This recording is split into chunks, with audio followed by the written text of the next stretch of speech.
రవి అలాగే మరి ఒక విధంగా ఈ కార్యక్రమానికి వైఎస్ఆర్సీపీ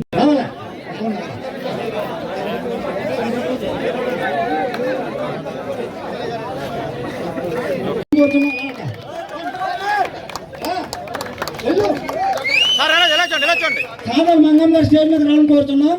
కొప్పల ధనలక్ష్మి గారు స్టేజ్ మీద రావాలని కోరుతున్నాం.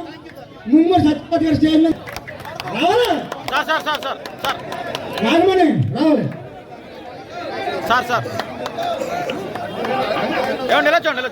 నాయకులు నలుగురు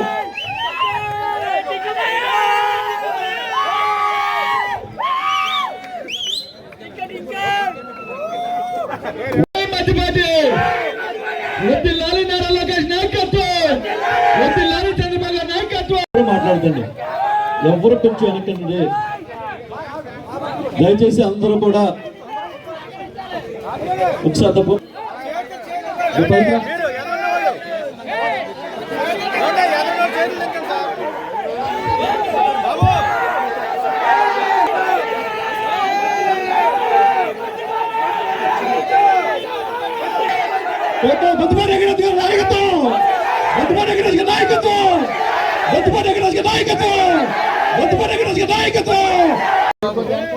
జై బాబు అరే సచరణ చంద్రబాబు గారి నాయకత్వం, చంద్రబాబు గారి నాయకత్వం, పవన్ కళ్యాణ్ గారి నాయకత్వం. ఆయన అసెంబ్లీలో చేసిన ప్రతిజ్ఞ నిలబడతామని చెప్పి గట్టిగా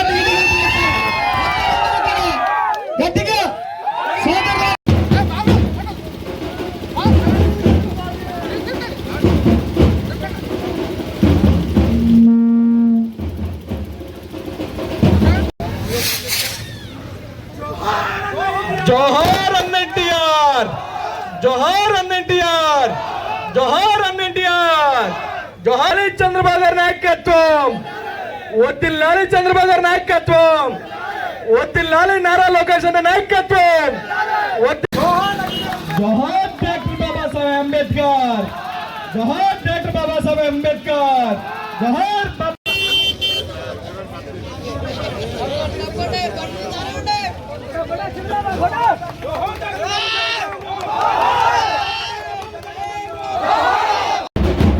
మనమంతా కూడా ఈ కార్యక్రమంలో పాల్గొనాలని అందరినీ ఆహ్వానిస్తూ అంబేద్కర్ విగ్రహాలు కావాలని కోరుతున్నాం.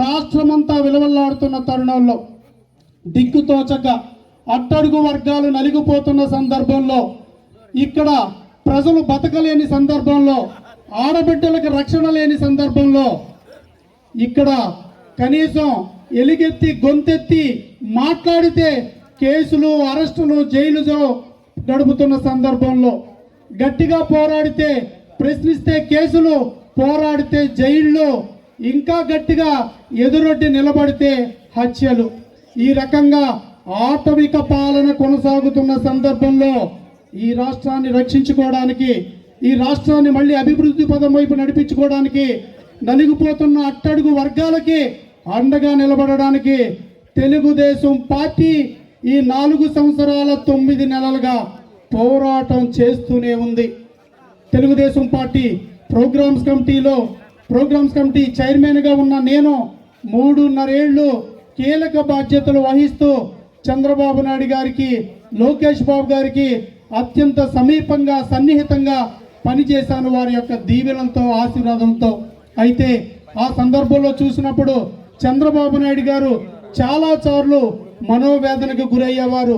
రాష్ట్రం దిగజారిపోతున్న పరిస్థితి, రాష్ట్రం అంధకారంలోకి నెట్టివైపోతున్న పరిస్థితి, రాష్ట్ర ప్రజల మీద విపరీతంగా మోపుతున్న ధరల భారం, రైతులు పక్కన ఆత్మహత్యలు, 2,000 మంది ఆ రైతుల ఆత్మహత్యలు, 21,000 మంది ఆడబిడ్డలపై అత్యాచార యత్నాలు, వేలాది మంది ఆత్మహత్యలు, దాడులు, దళితుల మీద, బీసీల మీద, మైనార్టీల మీద గిరిజనుల మీద విపరీతమైన దాడులు, బలమున్నవాడిదే రాజ్యమని నడుస్తున్న సందర్భంలో సమాజం కోసం పరితపించి సమాజం కోసం ఏదో చేయాలని తపన పడే నాలాంటి వాళ్ళకి ఒక సువర్ణ అవకాశం వచ్చింది.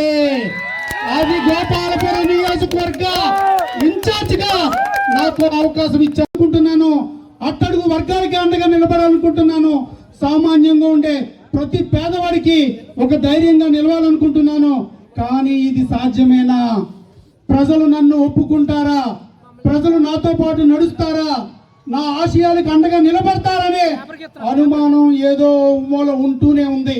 ఓ పక్కన రాజకీయ ప్రయాణం. నేనేమి రాజకీయాల్లో గతంలో పనిచేయలేదు.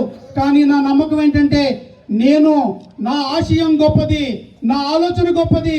ఎందుకంటే ఆ ఆలోచన ఆశయం నా గురించి కాదు, నా కుటుంబం గురించి కాదు, పేద ప్రజల కోసం, అట్టడుగు వర్గాల కోసం వాళ్ళకి చేయాలని తపనపడుతున్నాను అనే ఒక ఏకైక ధైర్యంతో నడుస్తున్నప్పుడు ముళ్ళు గుచ్చారు, రాళ్లు విరిశారు, దాడులు చేశారు, కుట్రలు చేశారు, కుతంత్రాలు చేశారు. ఈ రోజుకి నన్ను వెన్నుపోటు పడవాలని ప్రయత్నం జరుగుతూనే ఉంది. కానీ నేను ఒకటే అనుకున్నాను, నా ఊపిరి పోయేలోపు ఈ భూమి మీద ఉన్నంత కాలం నేను పేద ప్రజలకి, అట్టడుగు వర్గాలకి, ఒంటరిగా ఉన్న వాళ్ళకి, సామాన్యులకి, అభాగ్యులకి, ఆడతల్లులకి అండగా నిలవాలని ఒకే ఒక సంకల్పం. అందుకే ఏ రోజు నా పోరాటంలో నేను ఓడిపోతాననే భయం నాకు లేదు. ఈ క్షణం నేను ఊపిరి వదిలేసిన నాకు సంతృప్తి ఉండి తీరుతుంది.